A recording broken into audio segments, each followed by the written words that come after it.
Hi, this is Brent and Drain, and today I'm going to be unboxing the Eve Second Decade Collector's Edition. This was unveiled first at the Eve Fan Fest in March, and I've been really looking forward to getting my hands on it. So let's just open it up and see what's inside.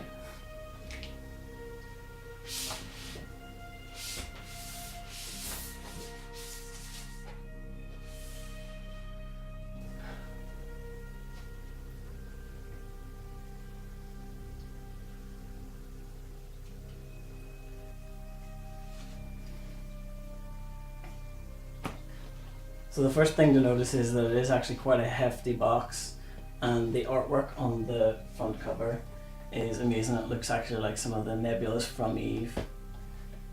If you haven't played Eve in a long time, yes, they upgraded the nebula. Space looks like this now. Obviously the key item that everyone's going to be looking forward to in this is the Rifter USB hub. It's not just a model, it's also, you have a USB cable with it, and you plug the USB in the back, and it's got 4 ports on it. So I'll just set that up now. So this is the Rifter fully set up. It's obviously it plugs into your PC like here. The cable's not very long, but it's just a standard, I think that's micro USB or mini USB, I can't tell the difference. So you can get an extend and cable if you need it. You can see the finish on it is actually really good. It's quite a light plastic model, but the paintwork on it is superb. It looks very metallic and rusty, just like the actual Rifter in Eve. And I am told that this lights up whenever you've got data transferring.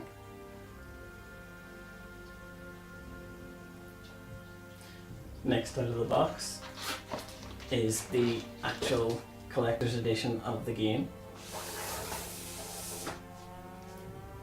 This comes with a 60-day code that you can give to a friend. It's only for new accounts, so either make an alt with it or you could give it to a friend. That's the idea behind it. This also comes with a code for some exclusive in-game items.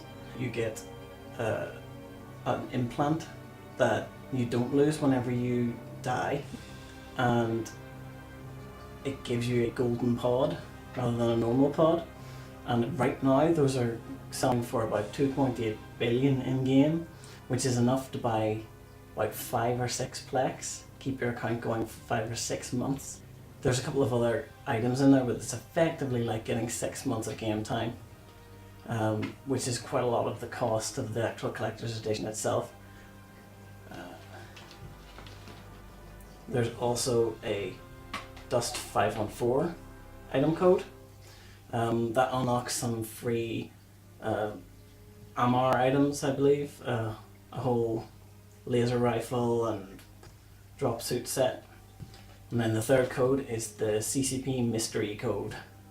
This is supposed to be a way for CCP to keep increasing the value of the collector's edition as time goes on. So there's a limited number of the collector's editions being produced, and this code will keep getting new items added to it as time goes on, as new things are released. So there's, right now you get a Plex, a cosmetic arm for your character in Eve that's cybernetic, which is kind of cool, and there's going to be a new cosmetic item for Eve Valkyrie in that as well. And it comes with a recording of the Eve soundtrack played by the Icelandic Symphonic Orchestra.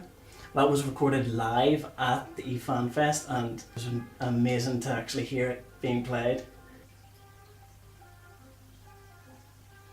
So you've probably spied this blue box here. Before CCP made Eve Online, they actually produced a board game called, I think it's been Hetterspiel, which loosely translates in English as Danger Game. And the reason that they were able to raise the money to actually produce Eve Online is that this sold ridiculously well. Something like 1 in 10 homes in Iceland has a copy. So they're doing a re-release of this for the 10th anniversary of Eve. I'll just get it out the board now. So this is what the board looks like, and you may recognize some of these characters here, and that's because they're actually all CCP employees. And this man here on the box, or should I say this lady here on the box, is actually the mayor of Reykjavik. And this is actually what I've been looking forward the most to getting my hands on, partly because I helped write it. But it's the Eve Collector's Edition Into the Second Decade book, and it is, I mean, this is thick. It's a huge book. The one thing that I'm noticing is the artwork in this is superb. I mean, it's one thing to have a lot of websites and information out there on Eve. It's another thing that to be holding it in your hands with all this artwork put throughout it. It's a bit like the difference between the Dungeons and Dragons manuals and the actual books. So that's just a brief overview of everything that's in the Eve Collector's Edition box. It went on sale last month, and there's a limited number that are being produced. So right now I would say it's quite good value for money, just because the items that you get with it, virtual items, can be resold for quite a lot of ISK. And that'll save you on, that'll let you buy a couple of plex and save you on your subscription anyway. You can get probably about half the value of the collector's edition.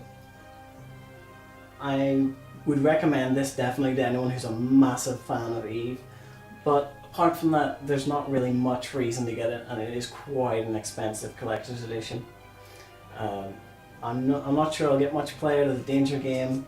I'll definitely play that symphonic orchestra, and the book is going to take pride of place on my shelf. But I think what everyone's looking for is the Rifter USB hub, and that is going right next to my PC.